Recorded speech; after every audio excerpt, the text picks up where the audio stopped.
क्या किसानों का प्रदर्शन सही है या फिर ये किसी की साजिश है?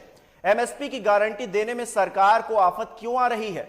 इसको लेकर हमारे सहयोगी लोकेश टंडन ने मेरठ में युवाओं से खास बातचीत की है। आप भी सुनिए क्या कह रहे हैं। जो धरती पुत्र है, अन्नदाता है हमारे देश का, वो आज सड़कों पे 9 दिन उसको प्रदर्शन करते होंगे, क्या कहेंगे आप? देखिए, ये गलतफहमी है पूरे देश के लोगों की कि उससे 9 दिन हो गए हैं प्रदर्शन करते हुए। वो किसान पिछले 3 महीने से लगातार पंजाब में प्रदर्शन कर रहे हैं, लेकिन किसी को दर्द नहीं हुआ। और दर्द इसलिए नहीं हुआ क्योंकि वो राजधानी दिल्ली तक नहीं पहुंचे थे। और जब वो राजधानी दिल्ली तक पहुंच गए हैं तो सरकारों को तमाम को दर्द हो रहा है, चाहे वो यूपी की सरकार हो, चाहे हरियाणा की सरकार हो, चाहे वो दिल्ली की सरकार हो, चाहे वो केंद्र की मोदी सरकार हो। मेरा मानना है कि किसान अगर आज आंदोलन करने आए हैं तो वो सिर्फ कम्युनिकेशन गैप की वजह से आंदोलन करने आए हैं। आप उनके लिए क्या भला करने के लिए लेकर आ रहे हैं, आप वो किसानों को नहीं समझा पाए हैं। मैं मानता हूं कि किसान एमएसपी की जो बात कर रहे हैं वो नहीं दी जा सकती, क्योंकि क्वालिटी अलग अलग होती है, तो एमएसपी पर बात बिल्कुल भी नहीं हो सकती। लेकिन किसान वाकई चाहते क्या हैं, ये सरकार को समझना चाहिए। अगर सरकारें पिछले 2-3 महीनों में नहीं समझ पाई है तो अब क्या समझेगी? आज दिल्ली जाम है, कल के दिन किसान यही उग्र हो जाएंगे तो उन्हें खालिस्तानी या फिर पाकिस्तानी बताना शुरू कर दिया जाएगा। भाई, एक सवाल और मैं आपके जरिए कहना चाहूँगा। लोग कह रहे हैं भैया फॉर्च्यूनर गाड़ी से आए हैं, स्कॉर्पियो से आए हैं, किसान थोड़ी हैं। अरे बेवकूफ़ों, तुम्हें क्या पता कि किसान इस देश का कितना अमीर हुआ करता था और आज भी उसके पास इतनी बड़ी ज़मीन होती है अपने घर में रहने के लिए। उसका 200 गज का प्लॉट होता है जिसमें एक बड़ा आंगन होता है, गायों को रखता है। तुम्हारे पास एक छोटा सा कमरा होता है, अपने आप को आधुनिक समझने लग जाते हो। तो बेसिकली ये समझो कि किसान पहले से अमीर था, आज भी अमीर है, और लेकिन वो जो संघर्ष कर रहा है वो आने वाली पीढ़ियों के लिए संघर्ष कर रहा है।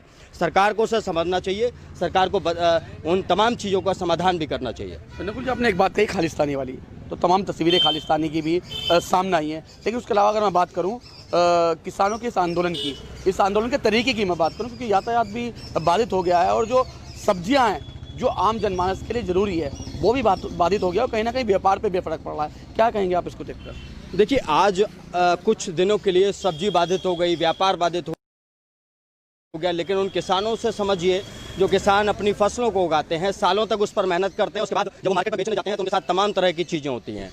हम ये कह सकते हैं कि खालिस्तानी लोग या कुछ आतंकवादी लोग इस संगठन या इस आंदोलन के बीच में आकर इसे खराब करने की कोशिश कर सकते हैं, लेकिन वो तमाम जो किसान वहाँ पर बैठे हैं वो आतंकवादी नहीं हैं, वो किसान हैं। और आपकी जानकारी के लिए, तमाम लोगों की जानकारी के लिए मैं भी बता दूं कि पंजाब का जो किसान है वो अपने आप में बहुत समृद्ध किसान है। वो बहुत बड़ी खेती करता है और बहुत बड़ी पैदावार पंजाब से निकल कर आती है। अगर वो आज आंदोलन कर रहा है, यूपी के किसान उन लोगों को समर्थन दे रहे हैं, प्रदेश के तमाम अलग अलग जिलों में अगर किसानों के समर्थन में लोग आ रहे हैं, तो आप ये समझिए कि किसान इस वक्त जाग चुका है। पिछले 6 साल में 2022 में सिर्फ 2 साल हैं। अब आय दोगुनी नहीं होगी तो कब होगी भैया? दोगुनी नहीं होनी थी तो भैया 2 रुपये कमा रहे थे, 4 रुपये तो हो जाते, अब तक 3 रुपये तो हो जाते। किसान को इसकी भी गारंटी नहीं दिखाई दे रही है। किसान कन्फ्यूज़न में है, जब भी वो आंदोलन कर रहा है। और किसान की कन्फ्यूज़न दूर करने के लिए सरकार को कोशिशें करनी होंगी, किसी भी हालात में कोशिश करनी होगी, क्योंकि किसान ने ये भी बता दिया कि कोरोना नहीं है। वो इतना बड़ा आंदोलन कर रहा है, उसे मास्क की आवश्यकता नहीं, वो अपने अन्न के लिए लड़ा है। उसे ये बता दिया तुम कोरोना के नाम पर डराओ मत, हमारी समस्याओं का समाधान करो। तो सरकार को चाहिए कि किसानों की समस्या का समाधान करे। बिल्कुल। अगर मेरठ की लोगों की बात करूँ तो मेरठ का लोगों का साफ तौर पर कहना है